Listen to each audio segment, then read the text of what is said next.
Hello everyone, it's Jamal Thomas. Welcome to the Progressive Soapbox. So let me check my volume.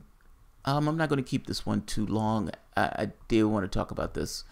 Right now, as we speak, the Palestinians are trying to go through the International Criminal Court to get their grievances met. Let's say it that way. That's to put it politely. They've been murdered. They've been slaughtered. They've been held in open-air ghetto. And in doing all this and enduring this much suffering and torturing, the world community has for the most part just stood by. There's been this pretend show trial or this pretend thing or role that the United States has played as if there was actually trying to have some kind of peace deal, which ends up being, for all practical purposes, of the United States protecting Israel, as Israel just grabs and steals more land in contravention of international law. But I want to jump from the U.S. relations for the moment. I want to talk about one of our neighbors to the north. There were upwards of over 100 people that were murdered recently by Israel, essentially mass slaughter over the last few weeks. And in these 100 or so people being slaughtered, several of which were children, one at the very least, which one was a child, Israel will make the argument that that baby was sleeping in a dangerous manner, but nevertheless, it was a baby that was away from the camp that ended up being gassed to death. And again, I say, what irony. They've been murdering people in mass. If you fire into a crowd of bodies, what do you expect is going to take place when you fire into a crowd of bodies? In one case, one of the generals goes on Twitter to brag that each bullet landed exactly where we wanted it to land, many of which in the head and the knees and in the groins. He pulled that tweet down when he realized that he was essentially admitting to a war crime, that they were intentionally firing into the unarmed civilians, murdering those people. The world just watches. I would make the point that Israel has been emboldened by all of the other murders en masse where the world just watched. The last one, they killed, 2,200 people, 80% of which were civilians. The weapons that they were using weren't trying to be specific to anything else. If you were in a particular area, you were shot. Breaking the silence went into this thing of explaining some of the procedures that Israel soldiers were using in this conflict. It was atrocious. They didn't care one iota about casualties. And I'm making a point that that's essentially what's been taking place now. One of the people that was shot recently was a doctor that was there to help the Palestinians. He was Canadian. Israel was shooting the newspapers. They were shooting people for the press. They were shooting pretty much anybody who was there. He was unarmed. They tried to use the cover of Hamas, but they used the cover of Hamas in the same way the United States used the cover of terrorism to try to go into Syria. It's their framework to try to create a pretext to do something else. People would frown upon Israel just murdering soldiers just because they wanted to murder Palestinians. But if you use the framework of Hamas, it allows a certain amount of political cover. It's a fig leaf political cover that gives them some level of justification of, we can murder people in mass because we can say that some boogeyman is pushing these people to do it. The fact is, the people on the ground said they were unarmed protesters. They weren't pushed by Hamas.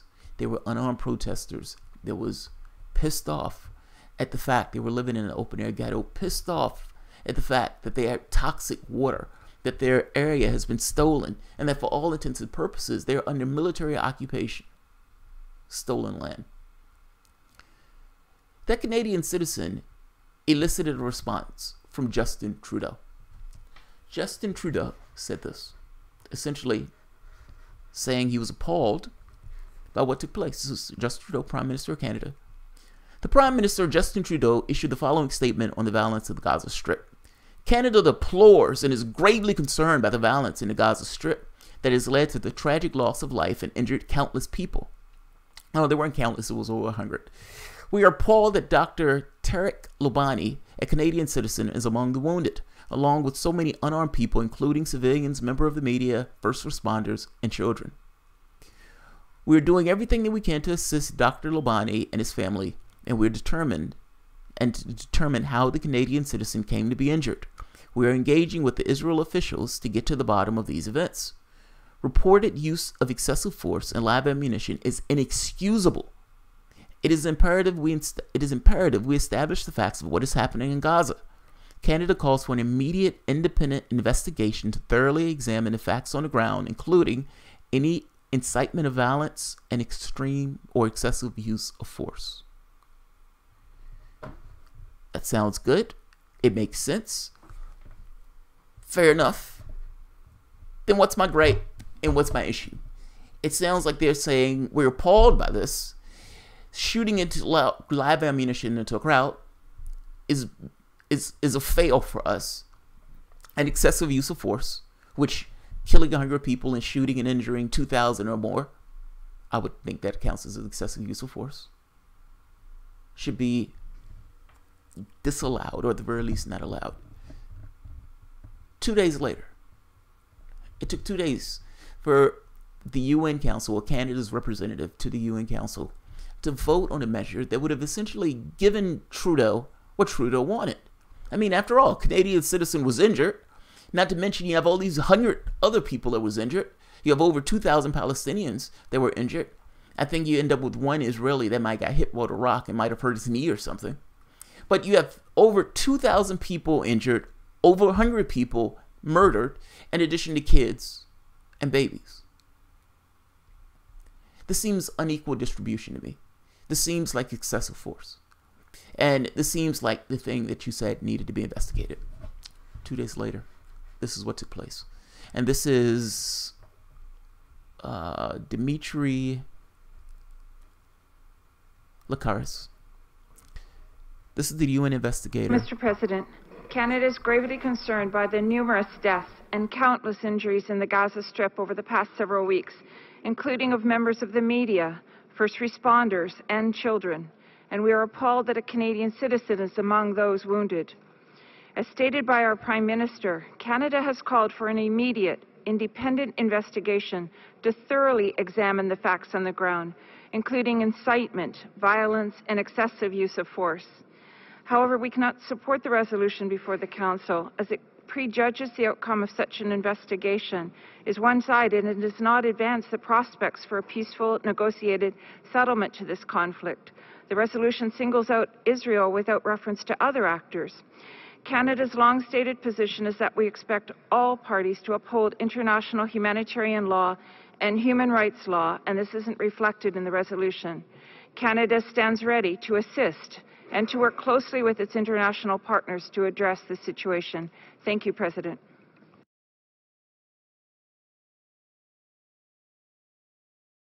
Two days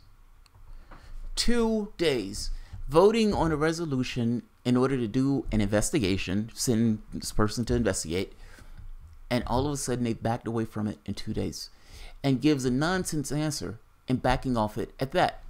Prejudges the outcome. It prejudges the outcome because everybody and their mom knows what's taking place. This is an utter crime. You have one group of people. Imagine the situation if you were in the United States. A black kid gets shot. You have a lot of people who are protesting and pissed off at the cops. And the cops pull up in a Humvee and just start mowing down the protesters. Imagine the ridiculousness of that. But for whatever reason, that takes place in Israel. And we look at that and we say, fair game. Fair game. We're okay with you murdering people in mass. Fair game. And we're going to protect you for this. And Trudeau's government has essentially, yeah, we don't like this. We're appalled by this. But, when push comes to shove, we're going to back away from this. It prejudges the solution. It doesn't prejudge the solution, but if it does prejudge the solution, it does so because you have one side that has over 2,000 people injured, over 100 people killed, including children and babies, and on the other side, you have like one Israeli injured. There is a massive unequal distribution of force here. One side, protesters. The other side, military equipment and guns and weapons. Not to mention, Israel just did an airstrike on Palestine. Yes, there is a magnificent excessive use of force here. And if the decision is being prejudged, which I don't think it is, that's the whole point in the investigation, you can kind of see why. It is amazing to me that you can look at this situation and you come away from this saying, yeah, we don't want this particular resolution because, you know, it prejudges the solution. What else did she say? There was something else that she said. She gave 3 provisions for this. And let's talk about the 3 provisions. That's one. Prejudges. Well, of course. So the second one, it's one-sided. The UN resolution appears to focus on Israel's misconduct. That is simply because Israel's military is doing all of the killing. Yeah. Palestinians are doing all the dying. By contrast, according to the human rights organization Al-Ha, approximately 111 Palestinians have been killed, including 12 children, 2 journalists, 4 persons with disabilities. During the same period, approximately 7,000 Palestinians were injured, including 1,244 children, 253 women, 42 paramedics, and 60 journalists. At least 3,615 of whom were hit by live fire. One could hardly imagine a more one-sided casualty figure than this. If indeed the UNHRC, United Human Rights Council, resolution is one-sided, that resolution simply reflects the terrible reality of what is happening on the ground. Essentially, yeah, it's one-sided because the reality of this is one-sided, if that makes sense. One side has guns, one side has nuclear weapons, one side is using those guns and nuclear weapons to murder a bunch of other people. And Trudeau's government is saying, yeah, man, we need this to be a little bit fairer. We need a resolution to be a little bit fairer. If it looks one-sided, Trudeau, it's because the situation on the ground is one-sided. You have an apartheid state. You have an open-air ghetto. These people are living in horrendous conditions, and they're being murdered en masse. And what you are asking the world to accept is that the resolution looks one-sided. Why do you think they're calling for an International Criminal Court thing in the first place, Trudeau? Do you think they're calling for an ICC case because everything is rosy and peaches and cream and everybody has ponies? No, they're calling because it is one-sided. Because there are people being murdered in this process. And the idea that you would change your mind within the course of 2 days is profoundly pathetic. Let's hit the last point, because I don't want to keep this one too long. The United Nations Human Rights Council resolution does not advance the prospects for a peaceful negotiated settlement. This is the most whimsical and ridiculous of all the ones that they're saying. This resolution does not advance peace. So you believe that allowing Israelis to essentially murder Palestinians en masse does advance peace. That is nonsense. That is utter nonsense. You start off from the disposition that it is appalling that these people are being killed. There needs to be an investigation into this immediately. And within 2 days, when the bill comes up to have this investigation, this investigation feels a little unfair to us. You're not being uberly fair to Israel in this. This is amazing. Shame on you, Trudeau. Shame on you. Here's a news flash. Murdering Palestinians en masse is not going to advance the peace process. The United States taking Israel's side and the West essentially taking the narrative that Israel is spinning out of this is not going to advance the peace process because there is no fair partner in this conversation. The idea that Israel has nuclear weapons, and this is always cast as if there's some clash and some struggle, when really one side is just murdering the other side while at the same token screaming that they're being attacked, is laughable. It's utterly laughable. Shame on you, Trudeau. This is an appalling vote. This is an utterly appalling vote. Apparently, though, the United States didn't like this and is literally trying to put pressure, using whatever pressure they have at their disposal, closing down embassies. Even Israel is trying to put pressure by closing down certain things that they require in Palestine. Because understand, Palestine has essentially been broken and destroyed. It's been attacked multiple times. Its water services are almost non-existent. Electricity is almost non-existent. This place is a hellhole. It's an utter hellhole. And Israel keeps it that way. And so the services that they do get, if those things are cut off, those people will be put in even more dire situations.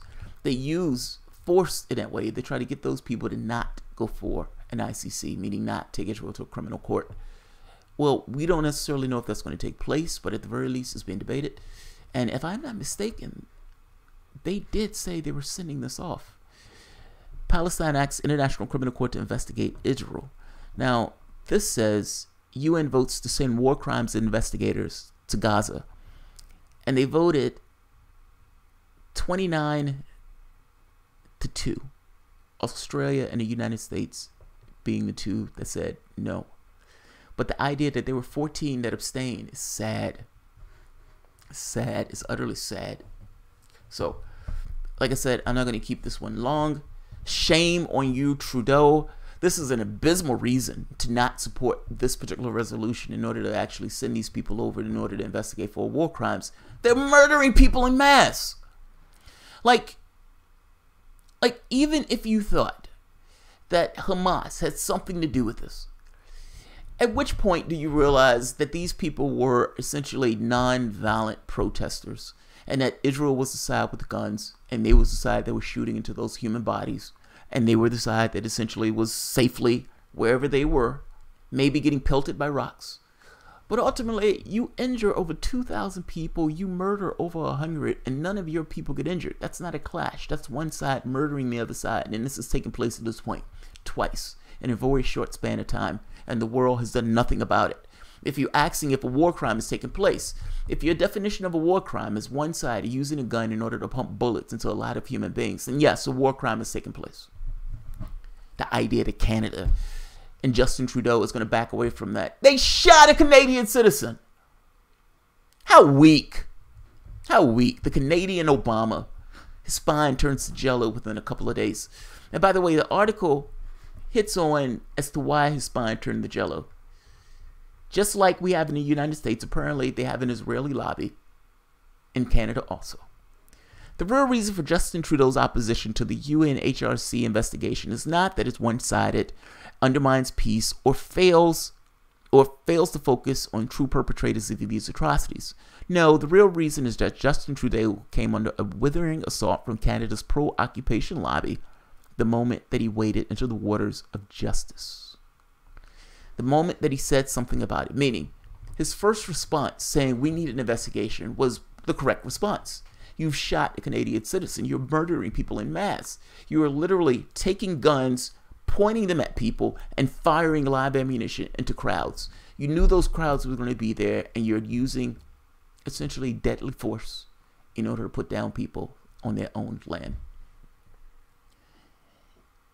If Justin Trudeau can't look at that and see that that's a crime, look, I suspect that the guy is somewhat right.